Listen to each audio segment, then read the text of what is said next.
Welcome to the Reality Revolution. I'm your host, Brian Scott.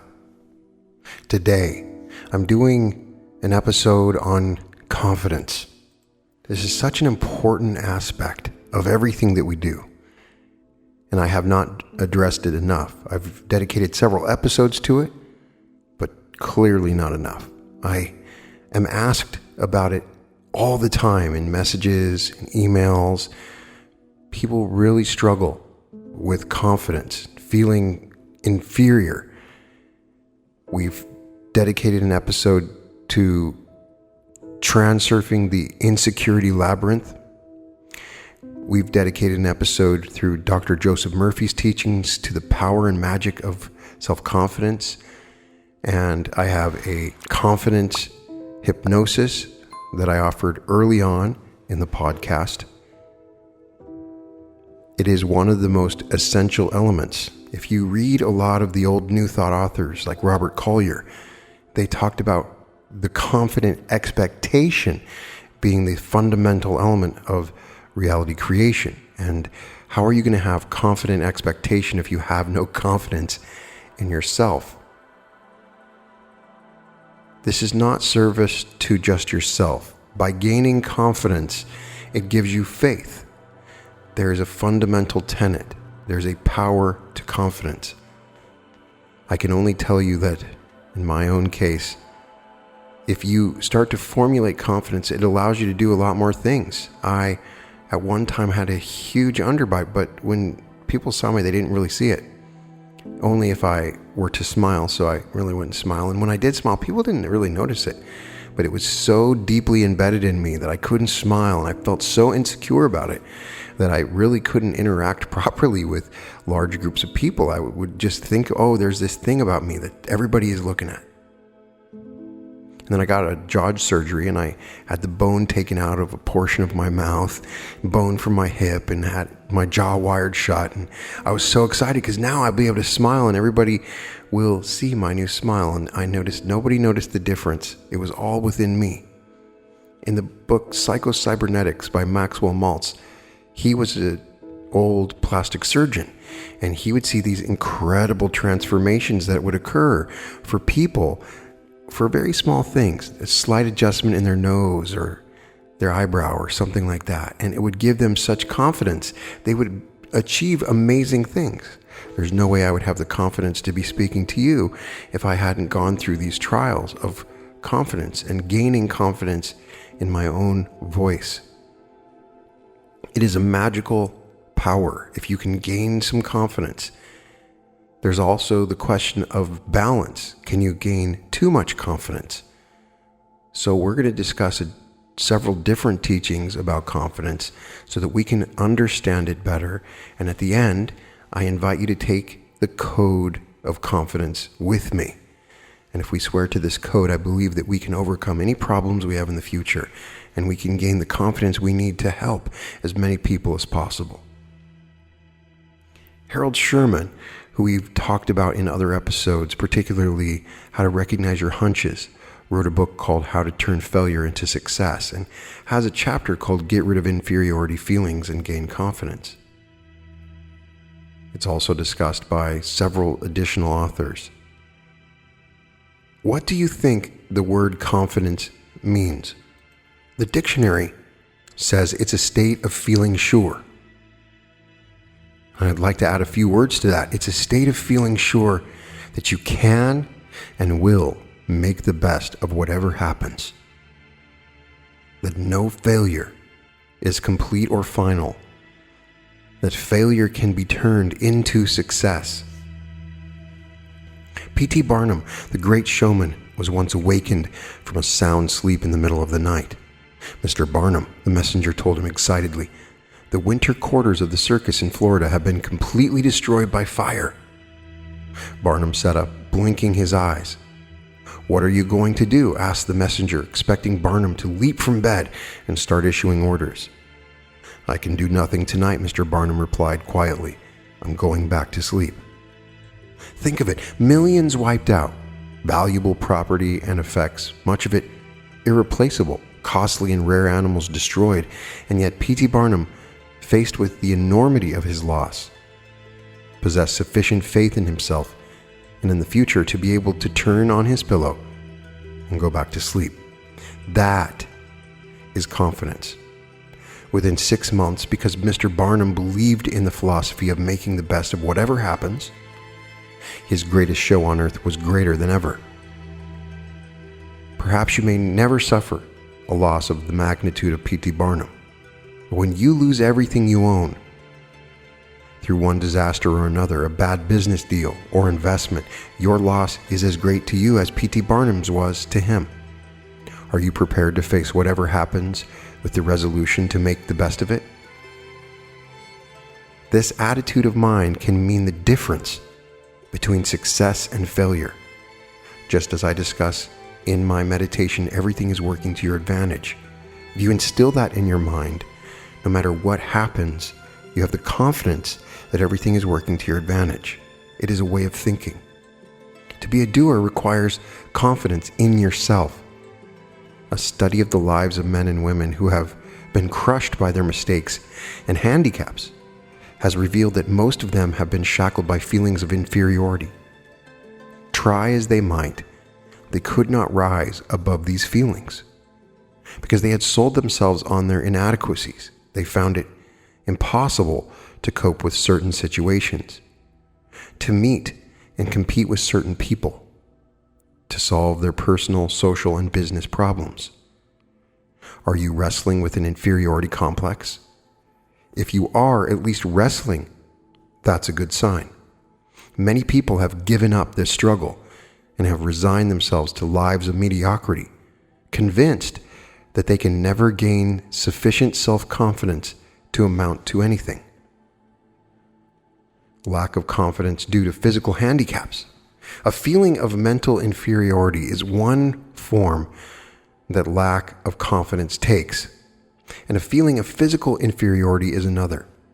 Jane Addams, founder of the Hull House, the great social settlement in Chicago, had a physical deformity with which to contend.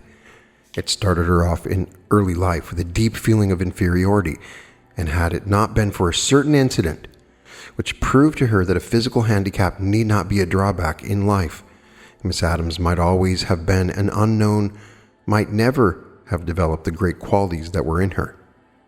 As a girl, she suffered from a curvature of the spine, which pulled her head over to one side. Her father, one of the town's leading men, was a handsome physical specimen. On Sunday mornings, he walked to church in a long-tailed coat and top hat, his carriage so erect, his appearance so impressive. Jane, aged 9, felt self-conscious and ashamed in his presence. She decided that he shouldn't be embarrassed by having her with him. Accordingly, she attached herself to her uncle's family each Sunday morning and went to church with them to free her father from the stigma of possessing an ugly duckling for a daughter.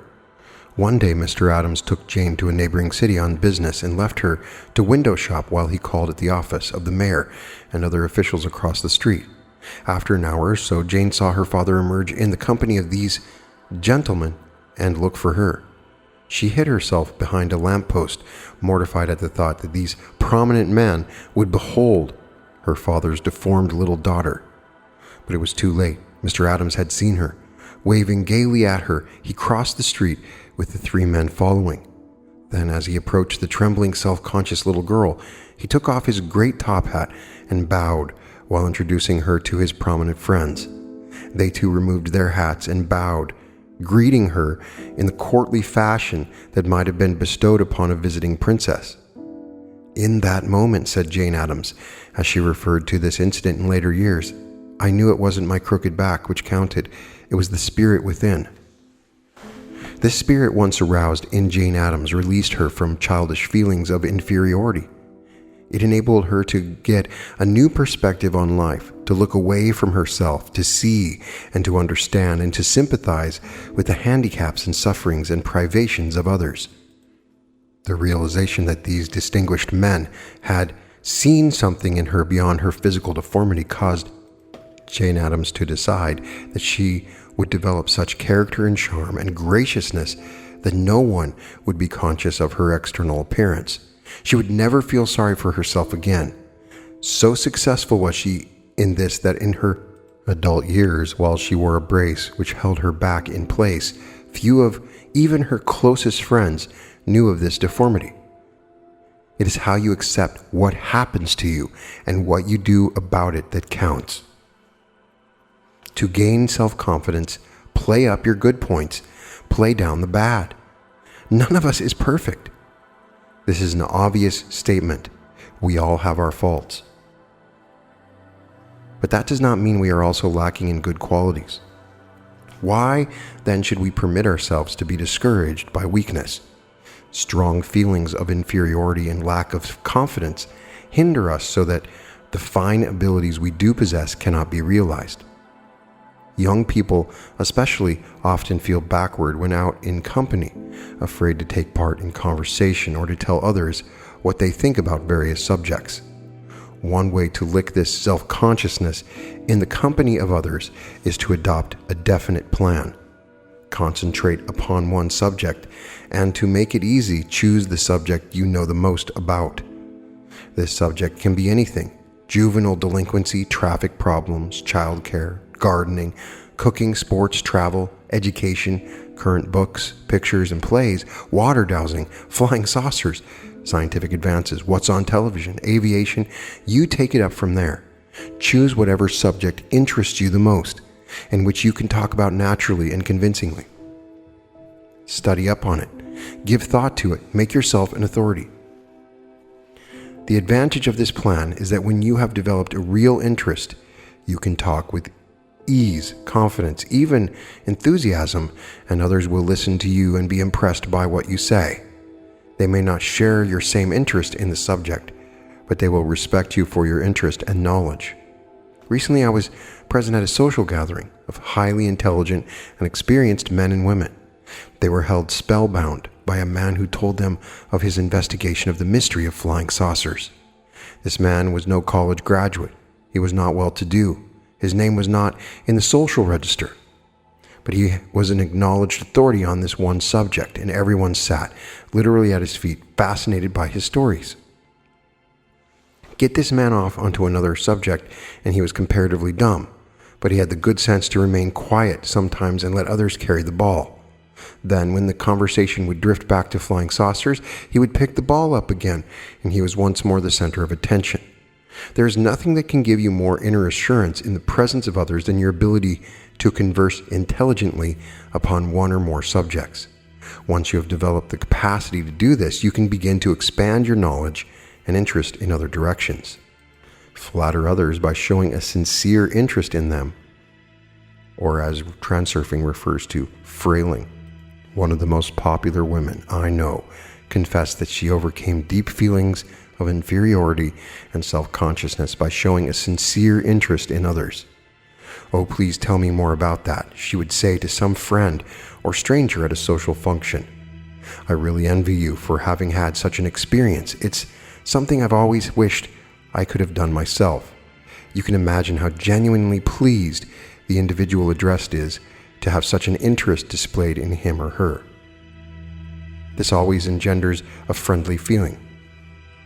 As long as you are speaking on a subject with which you are familiar or paying attention to someone else telling about his favorite subject, you cannot be self-conscious. Study the qualities in a self-confident individual. You're probably familiar with Nathaniel Hawthorne's classic story of the Great Stone Face, how the boy Ernest grew to resemble the wonderful face that had been carved by nature out of the rocky side of a mountain. As he looked up at this face every day for years, he admired the qualities he imagined it possessed. Gradually, he began to look like the face because he developed in himself the character it represented to him. What do you see in others that you would like to emulate? There are great men and women in history who have had and can have a fine influence upon your life. As you study their experiences and the obstacles they had to overcome, you can take strength and courage, new faith and confidence from them. Friends and loved ones have qualities that you admire. You can strive to develop these same qualities in yourself, and also to avoid developing undesirable qualities you observe in others. A famous actor once told me that as a child, he had been tormented by almost overwhelming feelings of inferiority. He had been a slow student in school and the kids had made fun of him. He became afraid of ridicule, thought he wasn't as smart as they were, and tried to hide from them so they couldn't hurt him anymore. In private, he used to pretend that he was bold, fearless youth, but he lost this self-assurance the moment he was in public. Despite this timidity, as he grew older, he decided he would like to be an actor. On the stage, he was playing characters other than himself, and he had been surprised to find that this gave him an exhilarating feeling of self-confidence. One day, a producer, hard-pressed for a replacement in a play, cast him in the role of a positive, courageous individual. "Do you know," said the now famous actor, "that was my first real break. Playing that part, night after night, did something to me. By pretending I had courage, I began to discover that I had more get up and go in my life off stage. I commenced facing things I had never faced before. I would ask myself how this character I was playing would meet a certain situation, and then I would decide to meet it in the same way. My role on the stage became the pattern, the blueprint for my real-life role. By holding it up before me as a mirror each day, I commenced to be more and more like it until today my own qualities of courage and self-confidence have been developed to the point that I am no longer sensitive to what others think or say of me. I can express myself without any feelings of inferiority or self-consciousness. Believe me, after what I have gone through, this is a real victory." The idea of acting courageously is very powerful. It causes an identity shift. If you can find the identity of the courageous individual, as I believe strongly, and I've discussed this in previous episodes, including 3 techniques for reality creation, no meditation required, which we talk about acting. And if you act the role of what you want to become, and you become really into that role, act confidently, you will then become confident. When you act the part, you eventually become the part. You can't continually act the part of a confident individual without developing real confidence. Decide now that you will make whatever adjustment is necessary to the conditions with which you may be confronted. If at present what you desire seems impossible, don't let this keep you from picturing yourself doing it. Everything you have ever attained first had to be pictured. You first had to dream of it. And dreams only come true because people dare to dream and confidently to pursue the dream. Start with a small goal. If your confidence at present is not great, but picture yourself as having arrived at this goal. Don't try to determine how you will get there. The creative power in your subconscious will help attract what you need in the form of experience and circumstances to overcome any seeming obstacles. As you begin to succeed in achievement of small objectives, you can begin to move into bigger spheres to aim at larger targets. Greater confidence will give you greater faith and greater power. Have no fear of dominating personalities. A dominating type of individual is usually a person trying to conceal a deep sense of inferiority. Don't be afraid of them and don't be one. Before I discovered this, I used to be cowed or overawed by such types. Usually, for me, if I see somebody, the more dominating and bombastic they are, the more insecure they are deep down. If they happen to be desk bangers, fist into palm smackers, loud-voiced exclaimers, positive asserters, and wisecrack toppers, these physical pretensions of power were enough to silence me or cause me to retreat, even to surrender to their demands. Then came the day when people like this were unmasked for me for all time. After that, I saw them for just what they were, largely noise and sham, sometimes pathetically frightened men and women who were trying to frighten others into believing that they were strong, self-reliant personalities. They had little faith in their ability to maintain their positions in life unless they acted in a dominating manner. Beneath the exterior of every individual who may appear extremely hard-boiled and unfeeling is often to be found a sensitive, overgenerous nature. They really have little respect for those who can dominate, although they may take a sadistic satisfaction in such domination as long as they can get away with it. Once you learn not to take them too seriously, to stand up to them and show them that you are not afraid of them, their attitude takes on a sudden change. Hitherto, they may have subconsciously enjoyed a feeling of superiority. Now, they accept you as an equal. There usually will follow a good-natured give-and-take association. All the same old gestures and declamations, the histrionics may remain, but the relationship is different. During my first year in New York City, I desperately needed an editorial job with a regular salary attached to augment my meager income as a freelance writer, Sherman says. A want ad for a position as editor of Price's Carpet and Rug News caught my eye. I went to apply for the job in person, only to find the reception room jammed with 70 other applicants. As I waited my turn to be interviewed by Hank Price, I counted my opposition, all older men, probably with New York writing experience behind them. It was evident to me that some of these men would be hired before Hank Price ever got to me. I went out into the unfeeling stone corridor of the great gray bar building in the Grand Central Terminal area, away from the crowded reception room, and asked myself how I was ever going to meet such competition. Back in the Midwest, I had received training in newspaper work and had also served as a copywriter in a small advertising agency. I had confidence that, given the opportunity, I could make good as editor of this trade publication, but how could I get the chance? As I pondered this question, I suddenly heard the booming voice of Hank Price, talking over the phone. It was a hot summer day before the era of air conditioning, and he had left his private office door open into the hall for cross ventilation. Blankety blank blank, Mr. Price swore over the phone. That's a good ad. I wrote it myself. I don't care what you think. You can't kill it. No, I've got the double-page spread on the press, ready to print. No, of course, I'm not going to hold up the press, Charlie. I don't have time to rewrite the ad. My editors left me. I'm running short-handed, and I've got an office full of people I'm interviewing. What do you mean you won't pay for it if I don't change it? I've told you. Apparently at this point, Charlie hung up on him. A little inner voice said to me, this is the chance you've been looking for. Go to Price's open door and introduce yourself. My chance to get to Hank Price was one that had to be acted upon at once. While his mind was still on his problem, I hurried over to the door and looked in. Price, a stocky, tussle-hatted man with thick-rimmed glasses, was in his office alone. Spread out on a littered desk in front of him was a double-paged advertising spread. He had a blue pencil in hand and was cursing to himself. I knocked on the door. Standing just behind him, he started and looked around and then barked, "Who the hell are you? How did you get in here?" "Your door was open," I replied. "My name is Sherman. I came to see about the editor's job." "Hell, I've got an office full of would-be editors," blasted Price. "Can't you see the sign on the door? This is my private office." "I know it," I heard myself saying. "That's why I came out here. I figured I'd never get to see you in there." "You can't see me anyway," blazed Price. "I'm too damn busy. Now get out." "Just a minute, please," I appealed. "I couldn't help hearing your telephone conversation, Mr. Price. I have had ad writing experience.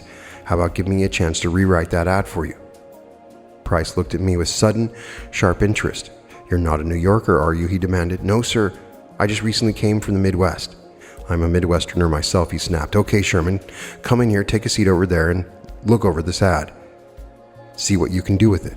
Maybe you can work out a fresh slant. I've got so much on my mind, I'm not worth a damn, but I'm holding up presses on this Charlie Person copy. Fix it up. If it looks good to me, I'll send you down there with a copy, and if Polson okays it, I'll give you $10. Price shoved the double-page spread in my hand and pointed to a chair opposite a small table in the corner. "I don't want the $10, said I, as I sat down, "but if I change this ad so Mr. Polson approves it, I want the job as editor of your magazine." Price grinned, running chubby fingers through his rumpled hair. "Okay," he said, "Polson's my biggest client. We're good friends, but you'd never know. He's always raising hell over his ad copy. You please Polson, and you've got yourself a job. I don't make any decision on an editor until I see what you can do." Price went on with his interviewing. A stream of men came in, opened up their briefcases, told Price their past editorial history, and made their pitches for the position while I worked away, my back to them, changing the layout of the ad, the headings, and some of the copy. In half an hour between the interviews, I handed the ad back to Hank Price. He sat studying it. "Not bad," he said. "Now hightail it over to the textile building on 5th Avenue and show it to Polson. Tell him I sent you, bring back an okay of this ad so I can start rolling with this issue, and you're my new editor." I broke long-distance running records through crosstown traffic to get to the office of the Polson Rug Company. I had never been in a textile display room before and was astounded when I stepped in the door to see the wide-open spaces, a seeming acre of floor on which were various colorful carpetings and rugs. At the far end was a little cubicle of an office where reposed the man I had come to see. I had no idea what he looked like or what type of man he was, but before I had a chance to see him, I heard his booming voice. "I told you not to do that. When will you salesmen ever learn? What am I paying you for? No, not in a million years. You've queered the deal." The door to Polson's private office opened up, and thoroughly a squelched salesman, somewhat resembling Mr. Milquetoast at the moment, emerged. Once more, Polson's voice boomed, followed by a harsh, booming laugh. I had pictures of myself bearding a lion in his den, so I sat down to think things over and asked myself, as was my habit, what do I do next? The answer didn't come for some 20 minutes. I was frankly just as scared as the salesman was. I never had liked loud-voiced dominating people. I had never really dared to talk back to them. It had seemed easier and more expedient to make detours around them whenever possible. Now I was being driven by economic necessity. I needed that job. I had needed it badly enough to risk facing one blusterer in the person of Hank Price. What a strange coincidence that I should be encountering a second man of the same type who, from all sounds, was twice to 3 times more devastating than Price. No wonder these two men were at each other's throats. Neither liked to back down because he saw a reflection of himself in the other. But the time was running out. I could hear another man's voice in the office, always overshadowed by the large voice of Polson.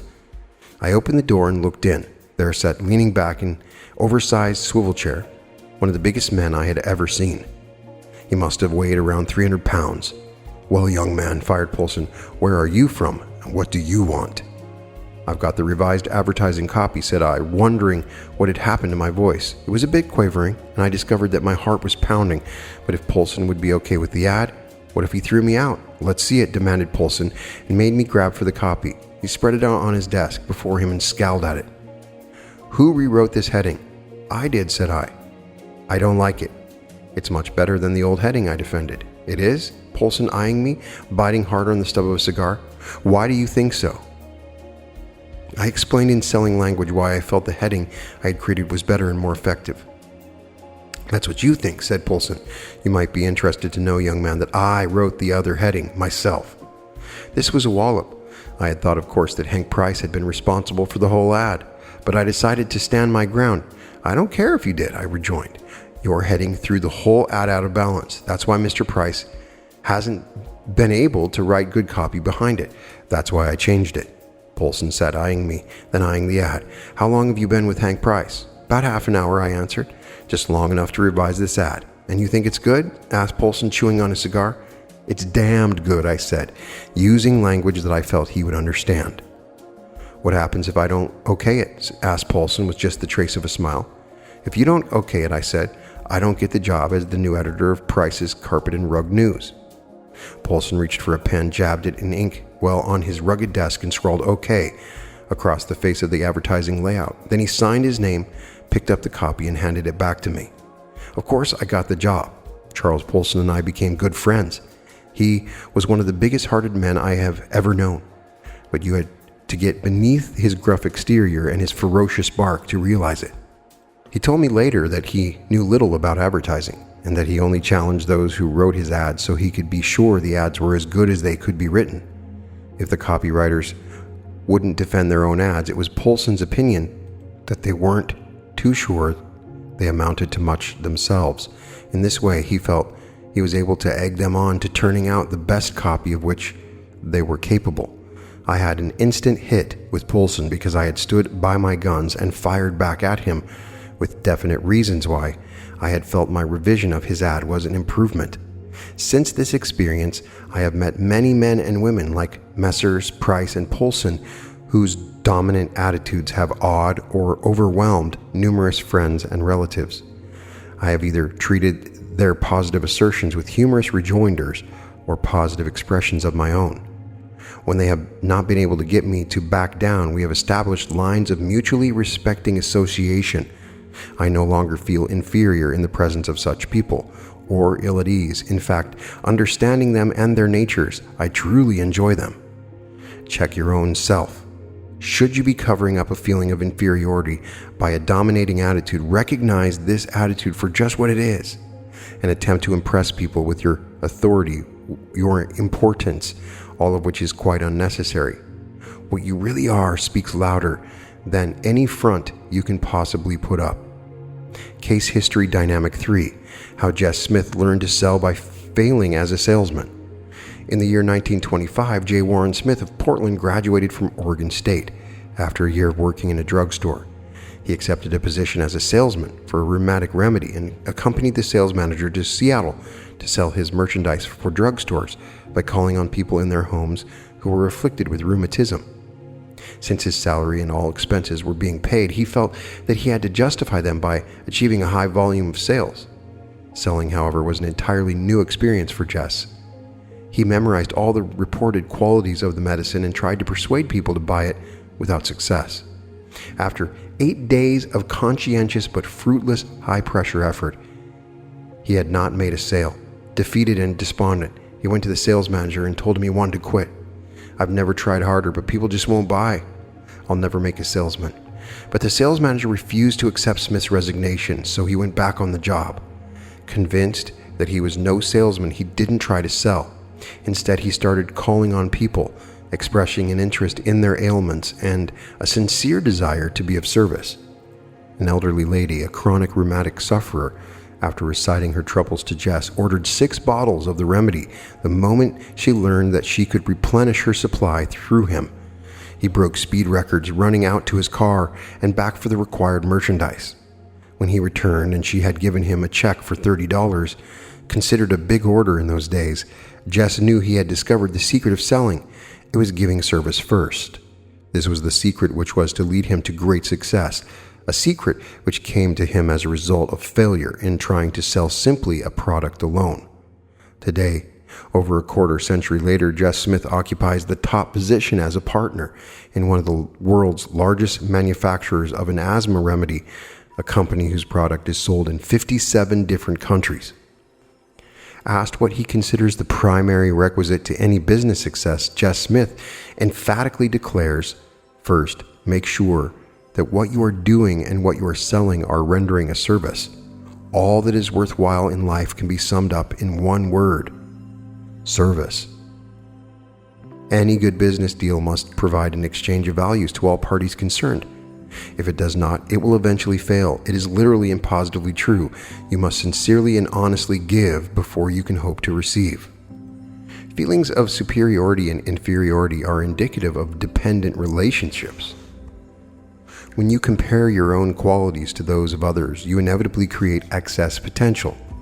On an energetic level, it makes no difference whether you express your superiority publicly or just secretly congratulate yourself on being better than others. In the transurfing literature, there is a discussion of an imbalance that occurs, creating excess potential when you are overly confident or show superiority. So I wanted to discuss that. Quite obviously, open expressions of superiority cause others to dislike you. People who make comparisons are often striving to artificially boost their own ego at the cost of others. This kind of behavior always creates excess potential, even if it is just a shadow of the arrogance that is not expressed openly, and balanced forces will come in with a slap. People compare themselves to the world around them as a means of establishing a sense of their own self-worth. However, this type of self-assertion is as illusory as a fly trying to force its way through a pane of glass when the window next to it is wide open. When a person strives to prove their importance to the world, energy is wasted on supporting excess potential. Working on self-development, on the other hand, creates a real virtue. No energy is wasted and no harmful excess potential is created, Zealand says. We often perceive problems, obstacles, and misfortune to be integral parts of the world we live in. No one is at all surprised that difficulties, small and large, accompany them throughout their lives. We've all adopted the view that this is the way of the world. In actual fact, misfortune is an anomaly and not a normal phenomenon. Often it is not possible to find a logical explanation for why a problem occurred and why it happened to you in particular. But your ego will say it's something to do with you. The majority of unpleasant moments we experience are generated by the actions of balanced forces as part of their function in eliminating excess potential, created either by you or those in your immediate environment. Most people are unaware of the fact that they have created excess potential and that balanced forces exist, and so interpret the problems they face to be the manifestation of some unavoidable dark force. You can eliminate the majority of the problems you usually face if you relieve yourself of the colossal effort of supporting excess potential. A huge amount of energy is wasted on excess potential that often produces a result which represents the complete opposite of your original intention. To free yourself from the action of balanced forces, you have to stop buzzing like a fly against a pane of glass. Switch your intention from increasing your own sense of self-importance to developing the qualities you admire. Refusing to behave with superiority has nothing to do with self-deprecation. Belittling your own worth is just the other side of the coin. On an energetic level, it is irrelevant which extreme of the complex you embody. The size of the potential created is in direct proportion to the extent with which a person's evaluation of the world differs from reality. When balanced forces encounter self-importance, they knock it off its pedestal. In the case of an inferiority complex, they force a person to raise their falsely reduced sense of worth. Balanced forces act directly and without concern for the subtleties of human relationships, and so often once they start having an impact, a person begins to act less naturally, highlighting the aspects of themselves they would prefer to hide all the more. For example, teenagers can be defiant as a way of compensating for their feelings of insecurity. Shy people can act in an overly overt fashion in order to hide their shyness. People with low self-esteem want to put their best side forward and so often behave in a manner which is affected and tense. Whatever your psychological makeup, trying to battle against a complex can be more complicated and lead to more unpleasant consequences than the complex itself. As you know, trying to hide a complex or battling against an inferiority complex is futile. The only way of mitigating its consequences is to eliminate the complex altogether, which is no easy task. There is no point in repeatedly telling yourself that everything is wonderful because you cannot fool yourself. I do think it's helpful to run slides on a regular basis of confident situations and seeing yourself confident. At this stage, it is enough to establish the fact that a preoccupation with your own shortcomings in comparison to the qualities of others has the same effect as desiring to illustrate your comparative eminence. The result will be the opposite of what you originally intended. Do not think that others around you attribute to your shortcomings the same meanings that you do. Everyone is mostly concerned with themselves, and so you can freely relieve yourself of a huge burden. Seriously, everybody is usually just thinking of themselves. You think they're looking at that zit on your nose? They're only thinking about themselves. Most people are in their own worlds. Continually remind yourself of that if you're having inferiority complexes. You gotta remind yourself that you're in your own reality tunnel and that what other people think doesn't really matter. They're not even thinking about you. When they walk by you on the street, they're not even looking at you. They don't even remember your face most of the time. Excess potential will dissipate. Balanced forces will cease from accentuating the situation, and the freed energy can be used for self-development. You can develop yourself without becoming overly important with your confidence. Be confident in an expectation of the reality that you want, but don't be over braggadocious. That's the point. There is this slight difference If you think you're important, then that will work against you. If you put importance towards any actions or things that you want, that will work against you. So you have to eliminate the importance aspect from the confident. To be confident, you don't need to be important. Rather than fighting your flaws or trying to hide them, they can be compensated for with other qualities. Charm can compensate for a lack of physical beauty, always. How many times have you met somebody seemed a little bit ugly, and then within minutes of talking to them, they became beautiful? I am very much like that. Somebody's beauty can change very quickly to me. I see the beauty in somebody that is charming, and I see the ugliness in a beautiful person that is hateful every time. There are people who are relatively unattractive in their external appearance, but who enthrall others with their words. Self-confidence compensates for physical flaws, and many great historical figures were no picture to look at. The inability to communicate freely can be compensated for by being a good listener. If you are nervous to talk, don't have the confidence to talk, you can be a good listener. As the saying goes, they're all lying, but it doesn't matter because no one is listening. Your eloquence may interest people, but only to a lesser degree. Everyone, just like you, is focused on themselves and their problems, and so a good listener who will let you pour your heart out to them is a real treasure. To those who are genuinely shy, take my advice. Guard this quality like a precious jewel. Believe me, there is a hidden charm to shyness. When you let go of fighting your shyness, it will stop coming across as clumsiness. Here's another example of how one quality compensates for another. The condition needed to be cool often causes people to imitate those individuals who have already achieved the status of being cool. Now, you of course see this the most in high school. Oh, I'm guilty of it. Cool guy in school, he would wear that cool leather jacket, so I'd get a leather jacket and I would start to imitate his behaviors. It's human nature. To mindlessly copy someone else's script creates nothing more than a parody. Everyone has their own script. All you need to do is choose your own credo and live by it. To imitate others to find confidence in an attempt to gain the status of being cool is like using the method of the fly beating up against the window pane. For example, in a group of teenagers, the leader will be the one who lives according to their own beliefs.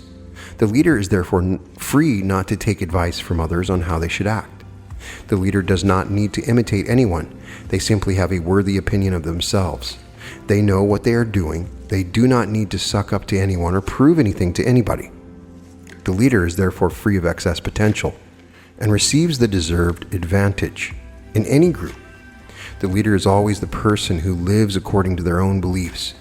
When a person has freed themselves from the burden of excess potential, they have nothing to prove. They have an inner freedom. They are self-sufficient and have more energy than those around them because they're not worried about these little things, flaws within themselves. Can you see where the open window is? Maybe you think that these types of dynamic do not concern you and that you don't suffer issues like these. Do not deceive yourself. Everyone, to some degree or another, has a tendency to create excess potential in the energy fields around them from these confidence issues. But if you follow the principles of transurfing and reality creation and reality shifting by understanding the idea of balancing forces, complexes of inferiority or superiority will simply vanish from your life. Oftentimes, in an attempt to find a way out of your insecurities and lack of confidence, people will desperately try and acquire this confidence in some way, shape, or form. And one way in which they do this is to launch an outright attack on the world. In a preemptive maneuver, they attempt to demonstrate their strength and hide their lack of confidence. And people try to erect a wall of confidence by impacting the world with their head-on, vigorous decisiveness. This takes a lot of energy. but the wall of confidence will crumble. The energy behind this is spent on creating excess potential and resisting the actual natural flow that you could be in, the alternatives flow. The approach inevitably leads to failure, and the battle to construct a wall of confidence, you have to start all over again. Another way of trying to acquire confidence is not to bother building a foundation for confidence, but simply to put everything at stake. This kind of self-confidence is the same sheepish manner turned inside out. It is a way of creating the impression of something that is not really there. If confidence is not based on anything, it generates excess potential, but excess potential is not the only problem. You usually end up injuring someone else's interests when you act in a cocksure or overconfident manner. A man standing in the middle of a desert shouting, "The world is my oyster," can shout all they like. As long as he is not bothering anyone else, balanced forces will leave him alone.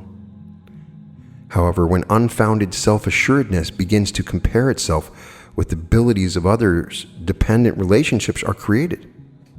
Confidence that is based on comparing oneself with others is pure excess potential, especially if one's confidence is based on scornful or contemptuous attitude to other people. False confidence will sooner or later be punished with a clip round the ear, or if you will excuse the expression, a kick up the backside. There is also a kind of ecstatic confidence that a shy person, when they suddenly experience a whiff of self-confidence, feels. This is a false kind of confidence because it's based on a temporary emotional high that quickly passes. So how do you acquire true self-confidence? Fighting feelings of insecurity is futile, and neither can insecurity be hidden behind a screen of false courage. You cannot hide the insecurity anyway, and the energy spent on trying to create it will turn against you. You can't force confidence. Any efforts made to artificially instigate courage and determination when they are not present will be wasted. Force yourself to keep it together when you are actually falling apart is totally impossible. The energy of intention cannot be grasped or clenched. It just ends up being spent on maintaining the grip of control, leaving nothing behind to motivate action.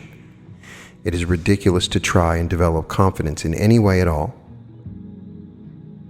You might think that confidence grows by taking decisive action, but in reality, when a person stops fighting and starts acting with intention,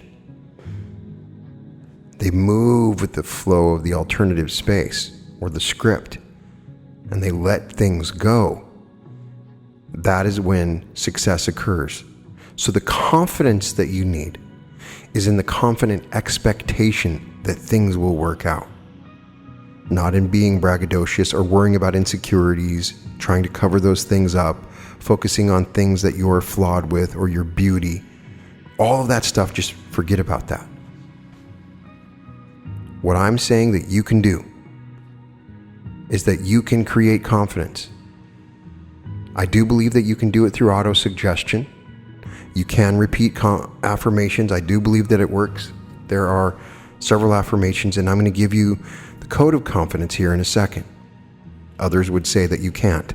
If you try my confidence meditation, I use neurolinguistic programming to use the idea of submodalities. Submodalities are intricate parts of your feelings and senses. And if you can maneuver these and create anchors, it will build up your confidence. It has worked for me. It's something that requires some time and understanding of what your insecurities may be. Understanding your insecurities is important because the anxiety and the feelings that you create reduce your energy and take you away from what you want to do. And acting with confident expectation will allow for you to achieve anything that you want. Oftentimes you need that confidence to go and ask for that phone number, to try to get that job. That one step where you listen to your intuition only can occur if you have some level of confident expectation that everything is working out for you. You can't listen to your intuition if you're worried about excess potential and whether or not you're ugly or you're insecure or inferior. So it destroys your ability to follow your true intuition, which is an important aspect of what we're talking about. As Horatio Dresser says in The History of the New Thought Movement, when you are confident properly, any anxious thought as to the means to be employed in the accomplishment of your purpose is quite unnecessary. It's that feeling that you don't have any anxiety about your future. If the end is already secured, then it follows that all the stops leading to it are secured also.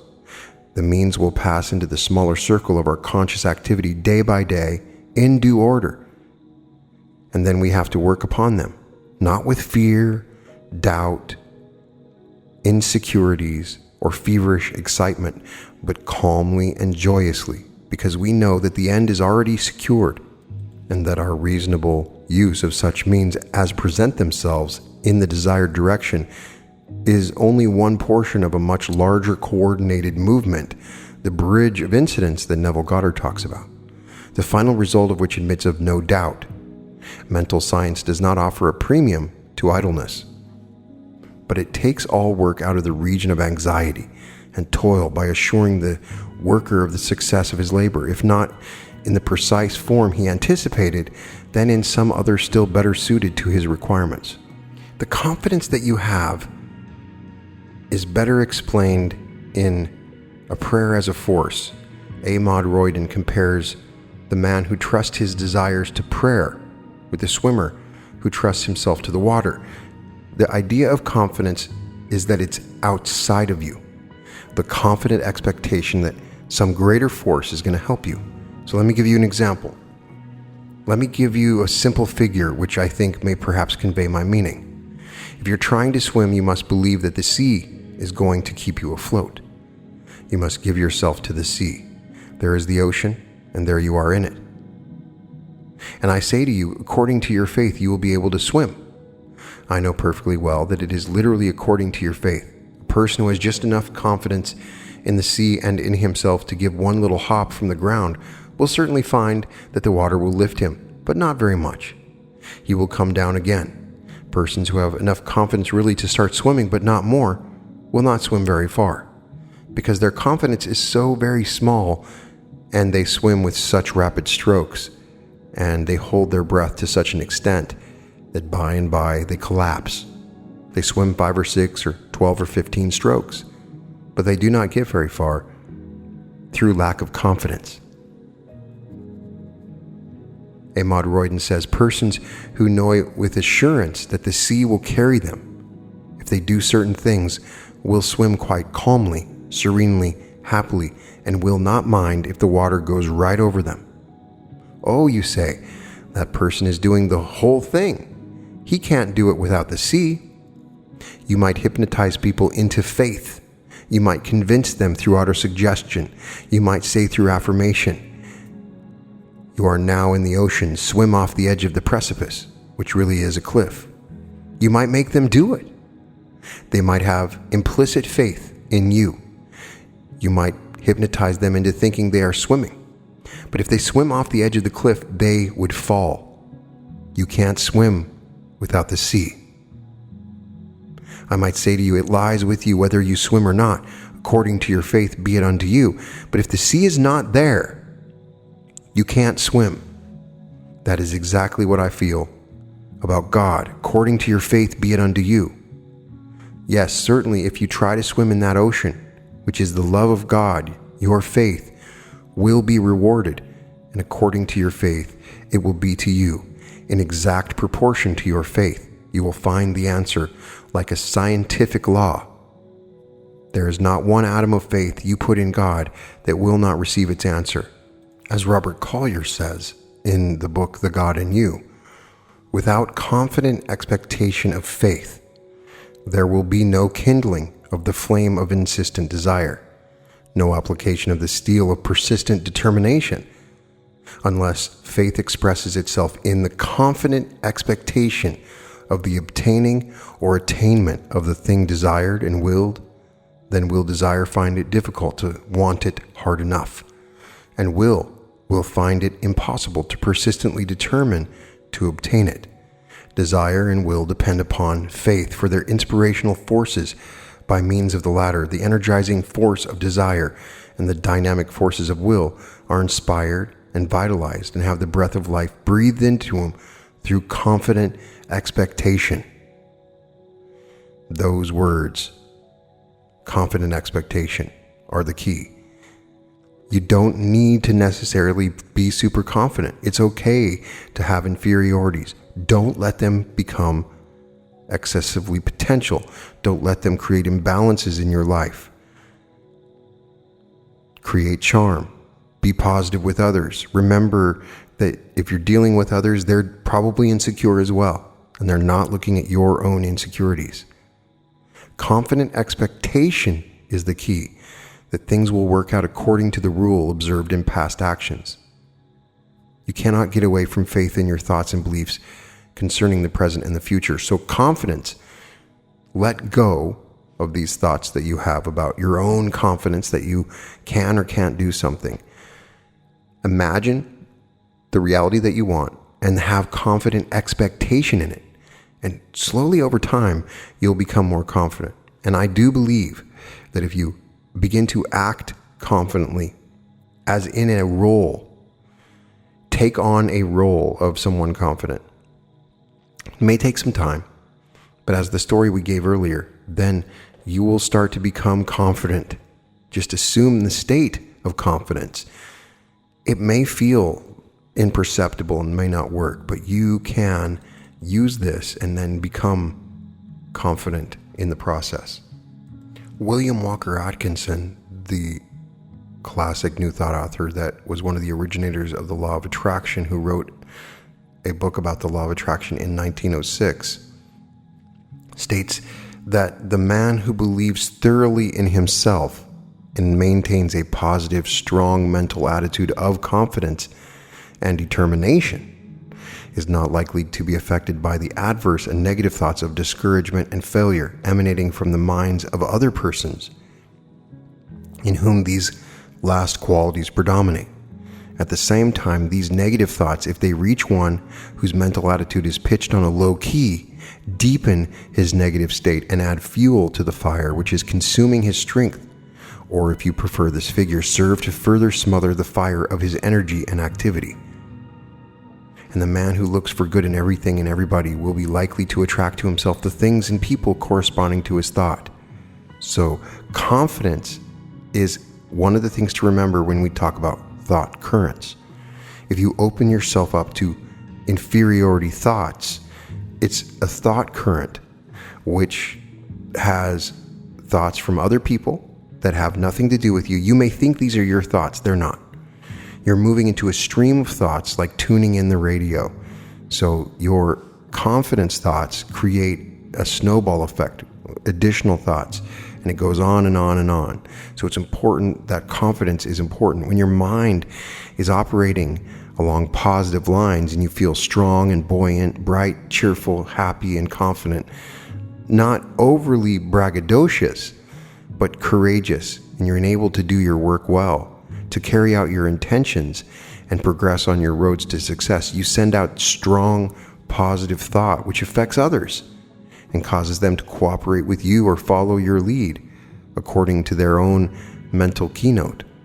So I wanted to end by going back to Harold Sherman. He had something called the thought stabilizer to help you change in your process of confidence, and then the code of confidence, which we can take together. The thought stabilizer is the most effective and quickest way to sell myself or any product I represent is through the performing of an honest, sincere, unselfish service to others. Keeping this uppermost in mind at all times, I will always be on the alert for the opportunity to serve, knowing that such service is certain to bring due reward. The emphasis on service helps you to overcome any concerns about confidence. When you're truly in service, you let go of the self completely and you become the impersonal life as described by Joseph Benner. And I want to end with the code of confidence. If you take this code of confidence, bring it into your life and believe in it, then your confidence will change. From this moment on, 1. I will express a greater interest in those about me, knowing that this will help me eliminate self-consciousness and attract to me in return a greater interest of others in me. 2. I will overcome any tendency to a feeling of inferiority by refusing to compare myself unfavorably with others. 3. I will act confidently, knowing that each time I do so, I increase my self-confidence. 4. I will plan my life and follow my plan, realizing that the individual who knows where he is going gains confidence in the doing and eventually overcomes all feelings of inferiority. 5. If my confidence is small, I will strengthen it by striving for gradually increasing goals. And 6. I will play up my good points and play down my bad points. So I hope you've taken that code of confidence with me, and you can add to it. Give yourself an affirmation or a code or belief system to work upon. Strive to accept this, and over time your confidence will change and your life will change with an understanding of the various dynamics to confidence, not in being too self-important, but in confident expectation that what actions you take will result in achieving the goal that you want. So let me know what you do to increase your confidence, how you've overcome issues with inferiority or insecurity, and put them in the comments. I want to know what you do. Let's share our different techniques and our experiences. Treat the comments like a laboratory of confidence. We all deserve to be confident. You are God. Within you is the God mind, is the Godhead, whatever you want to say or refer to it. You are divine, and if you can just accept that one thing, it should give you some level of confidence. You created the universe. That alone is something to be incredibly confident about.